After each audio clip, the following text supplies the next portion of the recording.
Bonjour et bienvenue à la capsule Lâche pas, persévère. Notre thème d'aujourd'hui, l'art de s'adapter et d'innover. J'aurai 5 questions pour Nathalie Bondil, directrice générale et conservatrice en chef du Musée des Beaux-Arts de Montréal. J'ai hâte de t'entendre sur tout ce qui se passe au musée, un musée que j'aime, que j'ai tellement visité depuis 10 ans, où on a beaucoup collaboré au sein de Fusion Jeunesse. Donc, je vais commencer avec ma première question. Être capable de s'adapter, mettre en œuvre sa créativité, ce sont des compétences que nos jeunes développent énormément dans le cadre de nos activités. Et je voulais que tu m'en parles. Comment le Musée des Beaux-Arts de Montréal s'est-il adapté à la situation actuelle? Oui, l'agilité, c'est vraiment la grande qualité, pas simplement maintenant, mais dans la vie, hein. Toutes les espèces qui évoluent, qui sont résilientes, sont des espèces agiles, flexibles, adaptables. Et les jeunes sont extrêmement adaptables. Et c'est ça qui est formidable quand on a un cerveau de jeunes si dynamique. Au musée, en fait, on a fermé le musée, bien entendu. On l'a gardé donc avec ses services essentiels, les gardiens de sécurité, parce qu'on a des trésors donc à préserver. On a aussi un restaurateur en chef qui surveille des momies qui sont dans le musée en ce moment. On a 6 momies qui nous sont prêtées par un musée de Londres qui s'appelle le British Museum et qui sont en ce moment prêtées au musée des Beaux-Arts de Montréal. Et donc, on surveille donc, si la température est toujours égale. Les momies, elles sont imperturbables. Alors, comment est-ce qu'on s'adapte? En fait, on se réinvente complètement. On se dit que le musée des Beaux-Arts, donc nous, on a des œuvres et on a des publics. Et l'important, c'est de garder ce lien d'amitié, ce lien d'amour avec nos publics, avec nos jeunes, avec nos aînés, avec tout le monde.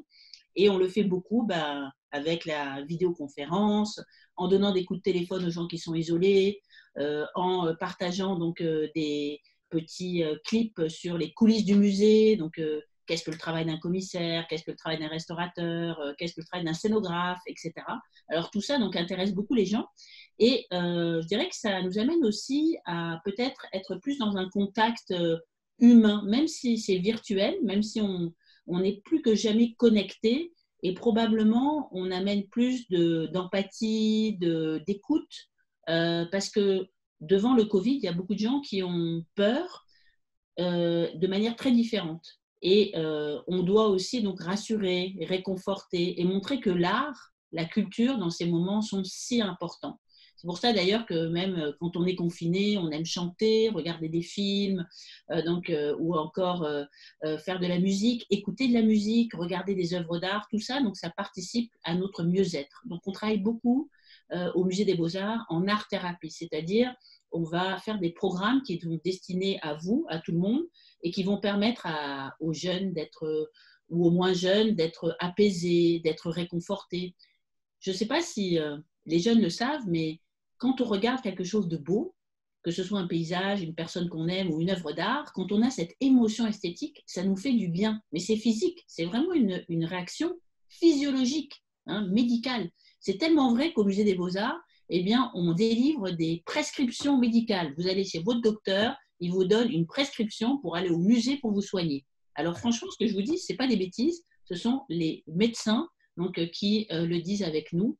Donc, voir de l'art, regarder de belles choses, peu importe ce que vous aimez, donc ça vous fait du bien. Et c'est ça qui est important en ce moment, et c'est cette qualité-là qu'on veut amener dans la vie des gens, dans leur cœur. C'est sûr qu'en ce moment, c'est pas facile pour les parents, les jeunes, les ados, donc d'être chez eux, de continuer donc à s'intéresser, à apprendre quand on a tous nos repères qui sont complètement bouleversés. En fait, au musée, on a un programme lié à l'éducation qui est fantastique, mais vraiment génial, qui a été primé partout. Il s'appelle Éducar. Et il a été fait pour justement les élèves du secondaire, donc les jeunes, les ados. Et c'est un programme qui vous permet d'apprendre, que ce soit donc les mathématiques, la philosophie, la biologie, bref, dans tous les cours de l'éducation, mais au travers des œuvres du musée.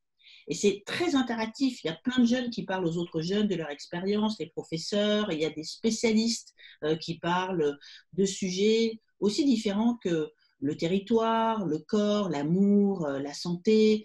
Bref, donc c'est vraiment ouvert sur le monde.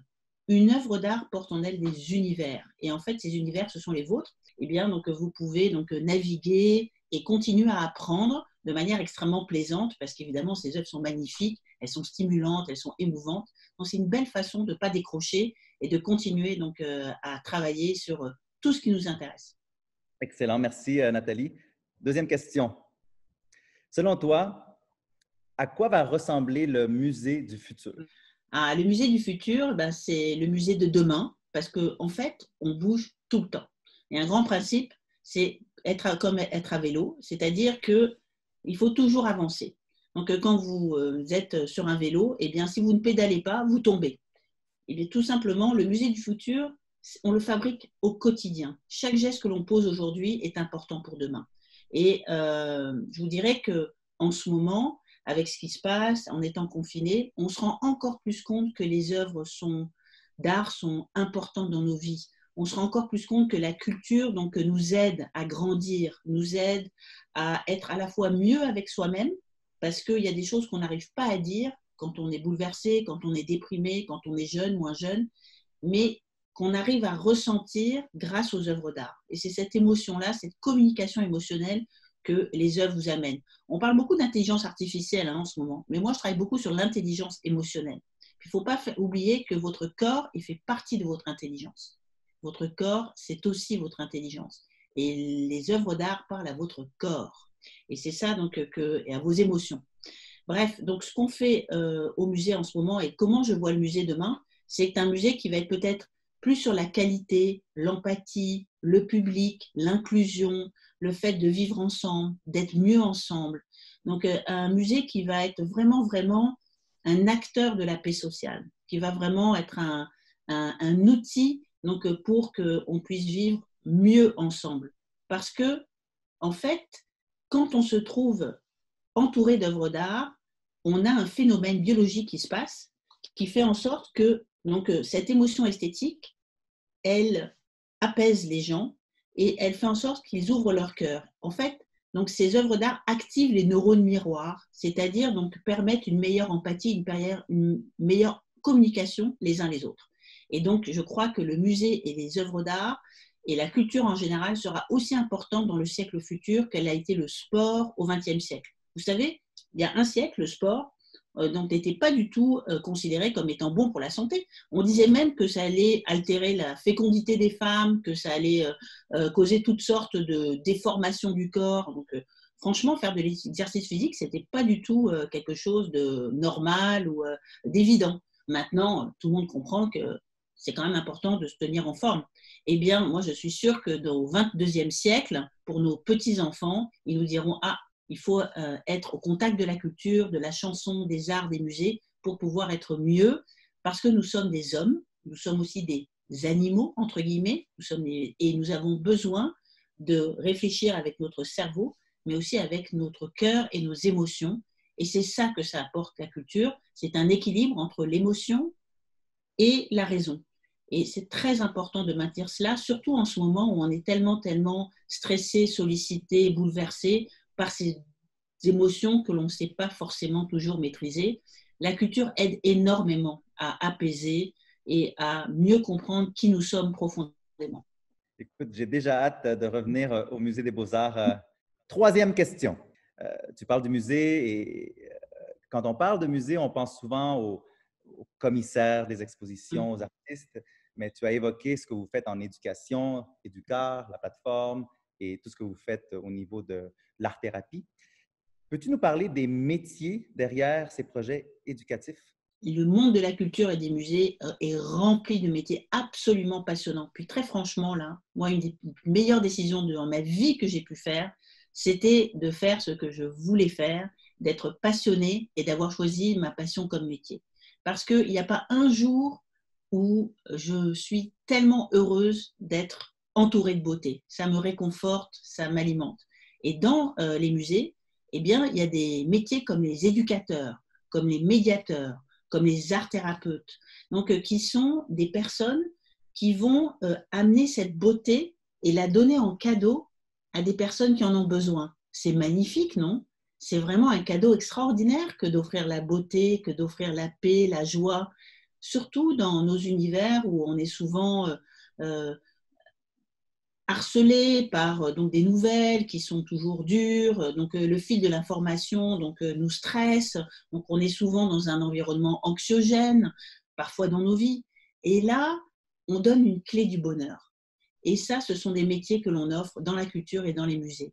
Mais il y a plein d'autres métiers dans les musées. On peut être technicien d'exposition, on peut être scénographe, on peut être graphiste, on peut être dans la communication. C'est un environnement de travail qui est magnifique. Souvent, je dis, je suis tellement chanceuse parce que je suis payée pour travailler dans un musée alors que les gens payent pour venir me voir.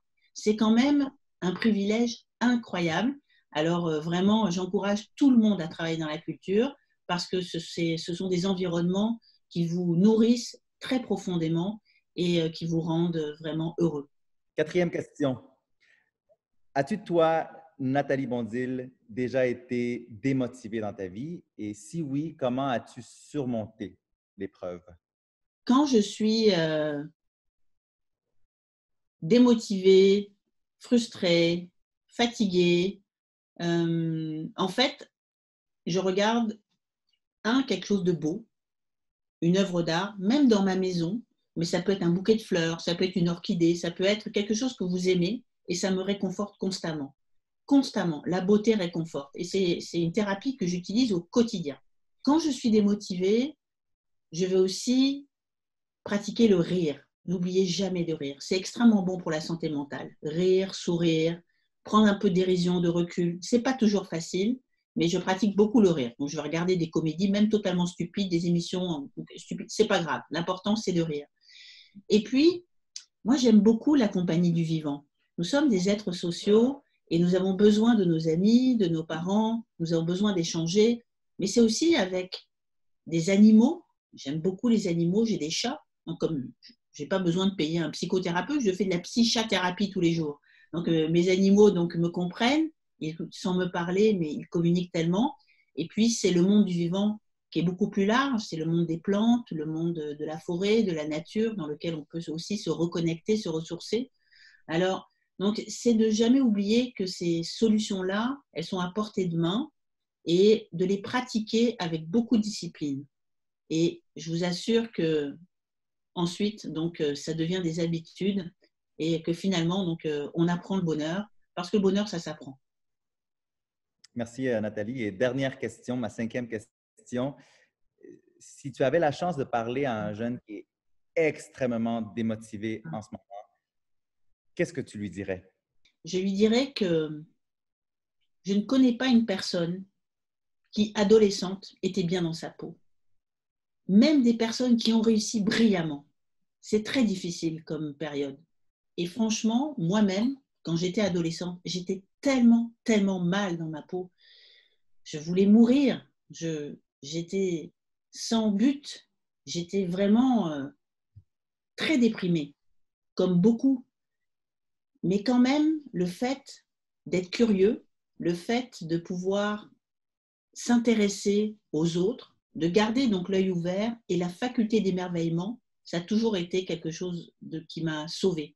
Donc, gardez la curiosité, sortez de vous-même, donc émerveillez-vous, essayez de voir ce qui vous fait vibrer et vous avez de l'or dans les mains. Les jeunes ne se rendent pas compte donc, à quel point ils sont forts, à quel point ils sont brillants, à quel point ils sont intelligents. C'est quand on devient adulte et quand on vieillit qu'on le comprend. Alors, ça, je le dis de la part de quelqu'un qui, j'ai réussi, oui, il paraît, mais franchement, quand j'avais 15 ans, 14 ans, 13 ans, qu'est-ce que j'étais mal? Et je peux vous dire que ça valait le coup d'essayer. Donc, ne lâchez pas, continuez, gardez l'œil ouvert, soyez curieux. Soyez curieux. C'est très important de garder la curiosité. On ne lâche pas, on persévère. Plus de place à la culture, partout, partout, surtout en éducation. Oui, merci. Merci beaucoup, Gabriel. Merci pour cette belle initiative et ne lâchez pas, persévérez.